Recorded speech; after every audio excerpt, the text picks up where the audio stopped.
Class 6-এর ভূগোলে 2 নম্বর স্কুলে সমস্ত প্রশ্নের উত্তরগুলো করে দিলাম। 2 নম্বর স্কুল, যে দেশের উপর দিয়ে সমুদ্রবৃত্ত প্রসারিত হয়েছে সেটি হলো অস্ট্রেলিয়া, অপশান সি। ভূগোলকে 1 ডিগ্রি পার্থক্যে অক্ষরেখার মোট সংখ্যা 180টি, অপশান এ। পৃথিবীর পরিধি 40,000 কিমি, অপশান এ। ফার্দিনান্দ ম্যাগেলান পৃথিবী পরিবহন শুরু করেছিলেন 1519 খ্রিস্টাব্দে, অপশান সি। পৃথিবীর অ্যালবেডোর পরিমাণ 35%, কোনো কোনো বইয়ে 34% থাকতে পারে। বাতাসের আর্দ্রতা মাপক যন্ত্রের নাম হলো hygrometer, option D. Supersonic jet থেকে নির্গত হয় সিএফসি, অপশান এ। যে শহর আদিবাসীরা 2007 সালের 31শে মার্চ আর্থ আওয়ার পালন করেন তা হলো সিডনি, অপশান সি। শব্দ দূষণের একটি উৎস হলো বজ্রের শব্দ, অপশান ডি। ভারতের হিমালয়ের সর্বোচ্চ শৃঙ্গ হলো গডওয়িন অস্টিন, অপশান সি। তিস্তা যে নদীর উপনদী তা হলো ব্রহ্মপুত্র, অপশান সি।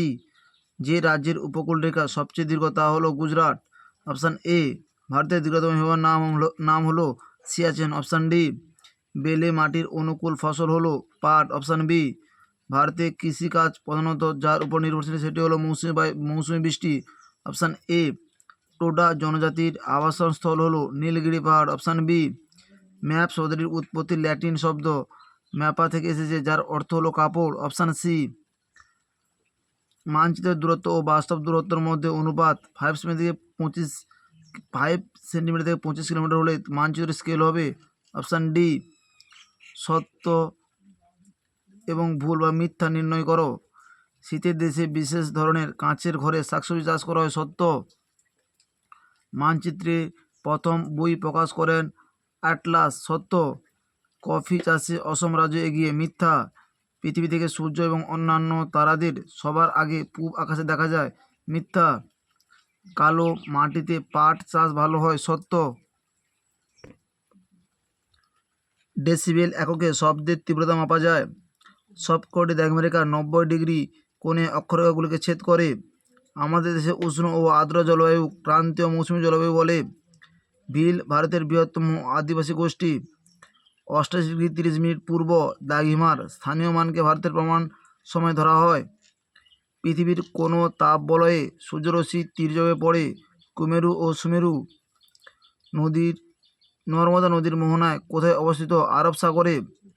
দাক্ষিণাত্য মালভূমির উত্তরে কোন পর্বতশ্রেণী অবস্থিত? সাতপুরা। ভারতের সবচেয়ে বড় নদী দ্বীপের নাম কি? মাজুলি। পশ্চিমবঙ্গে আবহাওয়া অফিসের সদর দপ্তর কোথায় অবস্থিত? আলিপুরদুয়ার। নিরক্ষতল বলতে কী বোঝো? রায়বাণী সহায়িকা 79 নম্বর পৃষ্ঠা 7 দাগের প্রশ্নের অ্যান্সারটি তোমাদের লিখতে হবে। নিরক্ষীয় তল কাকে বলে? মহাবৃত্ত কাকে বলে? রায়বাণী সহায়িকা 70 নম্বর পৃষ্ঠা 4 দাগের প্রশ্নের অ্যান্সারটি লিখতে হবে। মহাবৃত্ত বলতে কী বোঝো? রায়বাণী সহায়িকা 70 নম্বর পৃষ্ঠা 4 দাগের প্রশ্নের অ্যান্সারটি তোমাদের লিখতে হবে। গ্রামাঞ্চলে শব্দদূষণের উৎস কী কী? রায়বাণী সহায়িকা 219 নম্বর পৃষ্ঠায় 10 দাগের প্রশ্নের অ্যান্সারটি তোমাদের লিখতে হবে। গ্রামে শব্দদূষণের উৎসগুলো কী কী? রায়বাণী সহায়িকা 219 নম্বর পৃষ্ঠার 10 দাগের প্রশ্নের অ্যান্সারটি তোমাদের লিখতে হবে। মানুষের শরীরে শব্দদূষণের কী কী প্রভাব পড়ে? রায়বাণী সহায়িকা 216 নম্বর পৃষ্ঠায় 4 দাগের প্রশ্নের অ্যান্সারটি তোমাদের লিখতে হবে। শব্দদূষণের ফলে কী কী হয়? রায়বাণী সহায়িকা 216 নম্বর পৃষ্ঠায় 4 দাগের প্রশ্নের অ্যান্সারটি তোমাদের লিখতে হবে। উপহ্রদ কাকে বলে? রায়বাণী সহায়িকা 212 নম্বর পৃষ্ঠার 13 দাগের প্রশ্নের উত্তরটি তোমাদের লিখতে হবে। উপহ্রদ কাকে বলে? প্রবাল দ্বীপ কাকে বলে? রায়বাণী সহায়িকা 250 নম্বর পৃষ্ঠার 10 দাগের প্রশ্নের উত্তরটি তোমাদের লিখতে হবে। প্রবাল দ্বীপ কাকে বলে?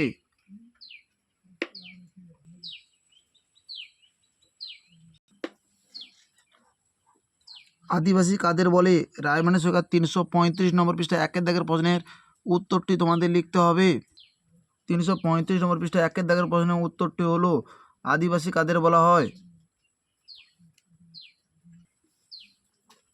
অন্ধ্রপ্রদেশের দুটি আদি জনগোষ্ঠীর নাম হলো বেঞ্চু, গন্ড। অক্ষরেখা ও দাগের মধ্যে 3টি পার্থক্য লেখো। রায়বাণী সহায়িকা 176 নম্বর পৃষ্ঠা 4 দাগের প্রশ্নের উত্তরটি তোমাদের লিখতে হবে। অক্ষরেখা ও দাগের মধ্যে তিনটি পার্থক্য, শুধু 76 নম্বর পৃষ্ঠা 4 দাগের প্রশ্নের অ্যান্সারটি হলো, অক্ষরেখা ও দাগের মধ্যে তিনটি পার্থক্য লেখো।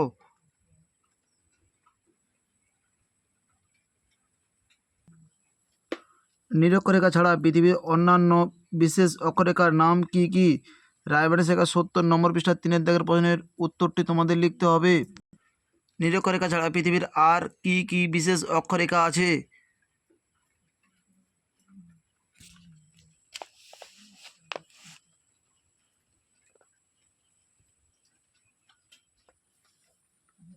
পৃথিবীতে দিন রাত্রি কীভাবে সংগঠিত হয়?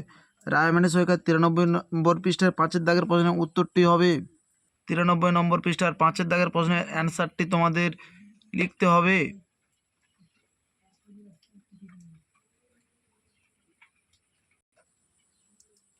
অস্ট্রেলিয়ার আদিবাসীরা আমেরিকানদের একদিন আগে ইংরেজি নববর্ষ পালন করেন কেন? রায়মানের সরকার 99 নম্বর পৃষ্ঠার 9 দাগের প্রশ্নের উত্তরটি। 99 নম্বর পৃষ্ঠার 9 দাগের প্রশ্নের উত্তরটি লিখতে হবে। বায়ু দূষণের 3টি কারণ লেখো। রায়মানের সরকার 191 নম্বর পৃষ্ঠায় 197 নম্বর পৃষ্ঠায় 1 দাগের প্রশ্নের উত্তরটি তোমাদের লিখতে হবে। বায়ু দূষণের কারণ, রায়মার্টিন সরকার 197 নম্বর পৃষ্ঠার 1 দাগের প্রশ্নের অ্যান্সারটি হলো,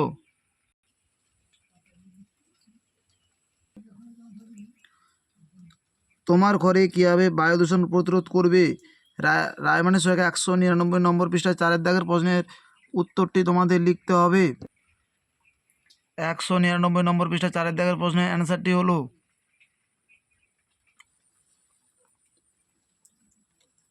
বিভিন্ন ধরনের মানচিত্র কি কি?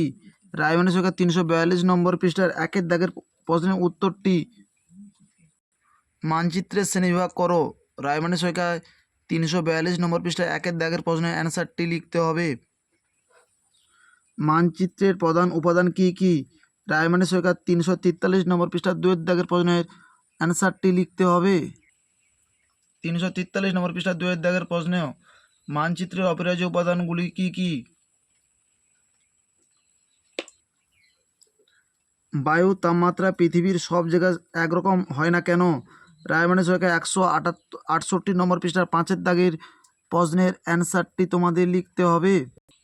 বায়ুমণ্ডলের উষ্ণতা তারতম্যের কারণগুলি লেখো।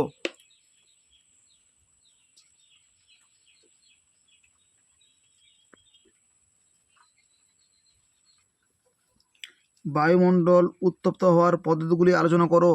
রায়মার্টিন সরকার 167 নম্বর পৃষ্ঠার 2 দাগের প্রশ্নের উত্তরটি হবে।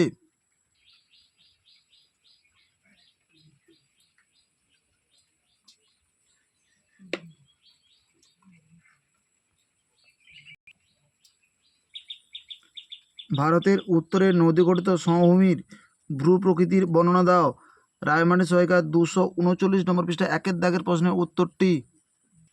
239 নম্বর পৃষ্ঠায় 1 দাগের প্রশ্নের উত্তরটি তোমাদের লিখতে হবে।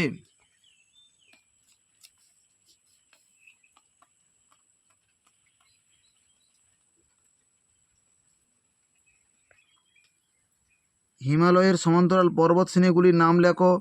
যে কোনো একটি ভূ প্রকৃতির সম্পর্কে বর্ণনা করো।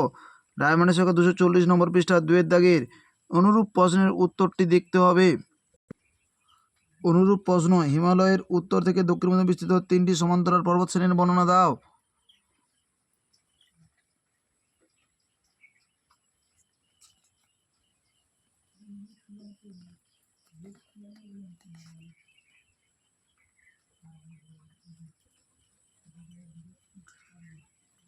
কী ধরনের প্রাকৃতিক পরিবেশে ধান চাষের পক্ষে অনুকূল?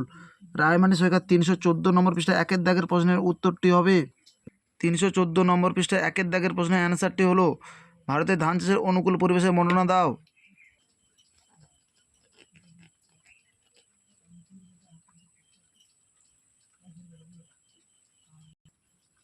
ধান উৎপাদিত হয় ভারতের এমন 4টি রাজ্যের নাম হলো পশ্চিমবঙ্গ, বিহার, অসম, তামিলনাড়ু। ভারতে উৎপাদিত ফসলের শ্রেণীবিভাগ করো ও উদাহরণ দাও। রায়মার্টিন সরকার 317 নম্বর পৃষ্ঠায় 1 দাগের প্রশ্নের অ্যান্সারটি তোমাদের লিখতে হবে। ভারতে উৎপাদিত কৃষিজ ফসলের শ্রেণীবিভাগ করো। রায়বাণী সৈকত 317 নম্বর পৃষ্ঠায় 1 দাগের প্রশ্নের অ্যান্সারটি তোমাদের লিখতে হবে। আমাদের ভিডিওটি যদি তোমাদের ভালো লাগে তাহলে তোমরা লাইক করো, শেয়ার করো। আমাদের চ্যানেলে নতুন হয়ে থাকলে চ্যানেলটিকে সাবস্ক্রাইব করে পাশে থাকো নতুন নতুন ভিডিও পাওয়ার জন্য।